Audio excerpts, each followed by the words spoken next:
Hello, hello, hello. I am touching base at 38, almost 39 weeks pregnant. Where is the time going? I am feeling really good overall and also have felt the baby drop in a big way over the past few days, which brings up a lot of feelings of excitement and also like, OMG, when is this birth gonna happen? I'll show you my belly. It's getting quite large and low. So we're all really excited over here. And yeah, so this week I wanted to share a couple of things that I've been reflecting on that I'm aware of going into this postpartum that I definitely hadn't thought of or been aware of for my first postpartum experience. And the first thing that I wanted to bring forward is this very strong awareness that in my first pregnancy, going into my first postpartum, I really thought I could do it all by myself. And now I know, definitely know that I can do it all, but with the right team, with the right help. That applies both to preparing for birth and postpartum, but also in real time. It wasn't until my mother-in-law, Lee stepped in with my first pregnancy and said, can I facilitate a traditional Taiwanese recovery, that it even occurred to me that I could get real help during postpartum. And after having that totally transformative experience, I see just how important it is. And the more people are on me and my family's team, the more I can really have it all or do it all, or as much of that as is possible in life. And that feels so good. It feels so good to know that I can trust and rely on other people, and that it's not my responsibility, nor is it the right time for me to try to be doing everything. Now that is showing up in a very big way as we are in Valencia and still settling in for this pregnancy. And a couple of ways that I've really noticed, especially this week, how much I'm embodying that idea of getting a lot done and experiencing a lot, but with the support and help of other people. It's showing up in the kitchen. Having my amazing husband Warren helping a lot with different meal prep, and even my daughter Lila. We kind of turn it into like a fun experience and experiment, and have a lot of laughter in the kitchen. So we're getting a lot of food prepped, and we're also having a lot of fun along the way. I also noticed that as I'm happily saving money and then taking it to book ahead for a housekeeper to come in and for the right kind of backup babysitters to be on call for Lila. And also in asking certain relatives to come and really come to take care of me and help to take care of the baby during the early days. So the difference between being offered and being handed this postpartum recovery the first time, and now kind of being more in a place of feeling the trust and confidence to curate and to create the team, is something that I'm so thankful for, that I can really experience this second time around. That being said, as someone that loves to research and prepare and to vision out all the scenarios, I think that something else I'm really aware of going into postpartum the second time is that experience in real time really is the mother of all teachers. And no amount of preparation will really make me feel prepared in the moment. This is a new spirit. This is a new baby, totally different from Lila. It's a new time. I'm of a new age, in a new place. There's also now the added variable of having another child in the family, having Lila, who's a toddler. So even though I can prepare all that I know to prepare, I don't know how I'm going to feel or how I'm going to be in the day-to-day moments, or also how this sweet little baby is going to be, or even Warren or Lila, how they're going to be. And that doesn't mean that preparation isn't important. Preparation can make life a lot easier, like preparation of having my list of my support team, or preparation of having meals in the freezer, preparation of having work responsibilities off the table, taken care of by other people while I'm in recovery mode, preparation with all sorts of different life admin stuff. Like that's all, it just makes it easier. But nevertheless, experience and what's going to happen as it happens ultimately is going to be the greatest informer. And I guess that links to the third thing I'm very aware of going into postpartum the second time, which is it's never necessarily going to be what I expect it will be. And now knowing that, it hasn't stopped my mind from taking every attempt possible at feeling a semblance of control.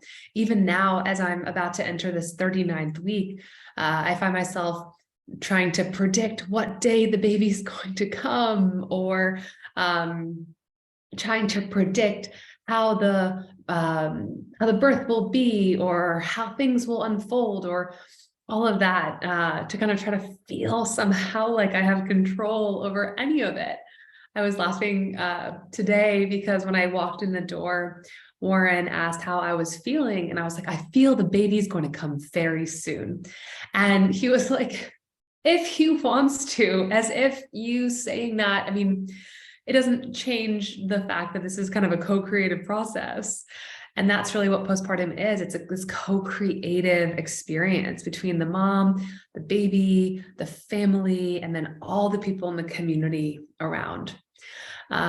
So definitely having that awareness of knowing that it's unlikely that anything I actually expect will happen, that can at least bring some humor or a smile instead of panic or overwhelm. The next thing that I feel is really important to bring forward coming into postpartum the second time is the awareness that slowing down really is the most important thing that I can do during this time. Giving myself the full opportunity to heal physically, emotionally, mentally, spiritually, and to recover and to transform. This is the time for that. It's not a coincidence why in Chinese and Ayurvedic medicines, the oldest medicines and sciences on the planet, there's this concept of 40 days for 40 years, which simply means the way a mother heals, recovers, and treats her body, or is treated in the first 40 days after birth, impacts the next 40 years of her health. I think it's really common, and I experienced this the first pregnancy, for a mom to want to go, get everything done, fit everything in before the baby comes, and to go up until the very last minute, sometimes even, into the start of labor, getting work completed, getting life admin stuff done, getting phone calls done and to-do lists checked off. And it's really difficult to actually go from 100 miles per hour speed to a dead stop. It doesn't work very well. Inertia is a real thing. And so slowing down in the days and in the weeks before birth is one of the best ways that I can set myself up for success. So allowing myself to have this ease in, like stepping into the pool, not doing a deep dive, unsure of how deep the pool actually is head first.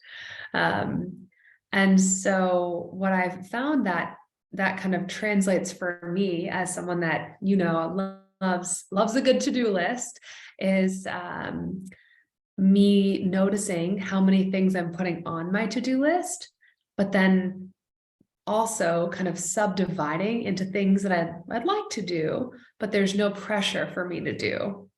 So within my long list of things that could be done and could be completed and could be built and worked on, etc., blah, blah, blah, most things are really non-essential. I remember with my first pregnancy, I could not admit to that. Everything had to get completed. Thank you notes needed to be done. The baby couldn't come before X number of lactation treats were frozen. Like, I was really pushing myself until the very end and being like, well, once the baby comes, then I'll give up all this stuff and I'll just let it go. But please let me just get it all done beforehand if I can. And the to-do list, A, never gets fully ticked off because more things are always added. But B, most of it really doesn't need to actually happen. Or I might not need to be the only one who can do some or all of it.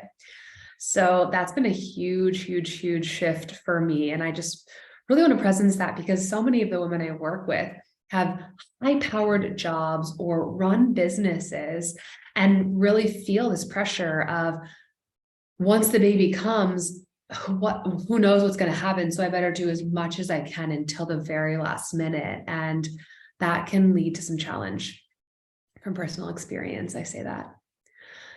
So yeah, as I'm walking a little slower these days, intentionally, as I'm doing way less these days, intentionally, it doesn't feel natural, but it feels right.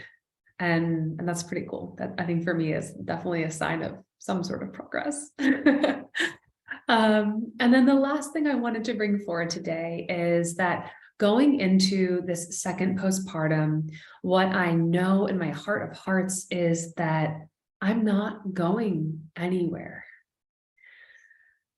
Through this birth, which is a rebirth for me as a mom, as a woman, as a human, I will experience transformation and expansion and evolution, physically and metaphysically. I know that will happen, but I'm not going to lose myself, the essence of who I am and what I believe in and what drives me.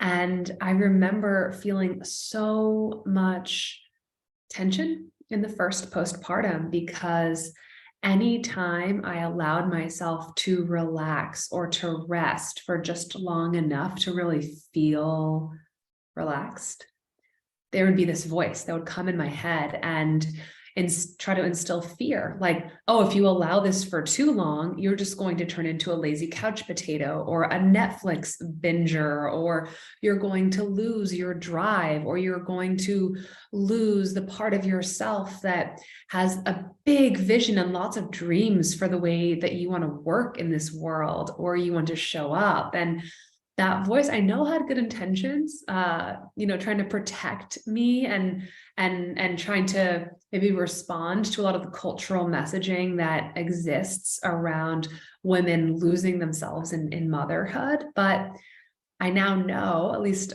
so far, a couple of years into motherhood and preparing for this second edition or second round, is that the ambition, the drive, the dreams, the vision, the purpose, it didn't go away by allowing myself to rest. Actually, allowing myself to rest was, to this day, the best investment that I could have done for my health and for my family. Because it sounds cliche, but when my cup is full, I can give so much more.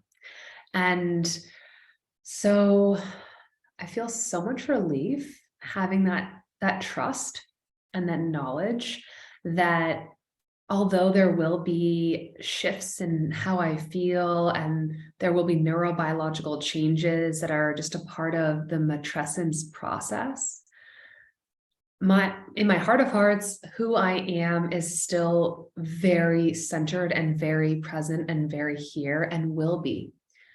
It's kind of like I was talking to a friend the other day, and she was feeling a little down and not like herself. Like she kind of felt as though she was losing parts of herself. And what I had to remind her was, or what I got to remind her and also remind myself is, when we go outside and it's a cloudy or a rainy day, that doesn't mean the sun has gone away. It simply means that there's cloud cover between us on the street and the sun. The sun is still there, ever present. And the essence that makes me, me, and the essence that makes you, you, it will remain within you. It's not going to just fade off because you have allowed yourself recuperation time, or you've taken your foot off of the gas of one way of being. So thinking about the postpartum time as an investment in my long-term health, that 40 days for 40 years, instead of a diversion off of my path of productivity and getting things done and doing this or doing that, that is such a monumental shift for me, and one that I don't know if someone can experience beforehand, but at least being aware of beforehand is everything. So those are some things that I definitely have noticed this time around as I'm going into postpartum, and I wanted to share them with you. I'm curious if any of them resonate, and if so, what, and I'd love to hear back from you too. So thank you, and I will see you soon.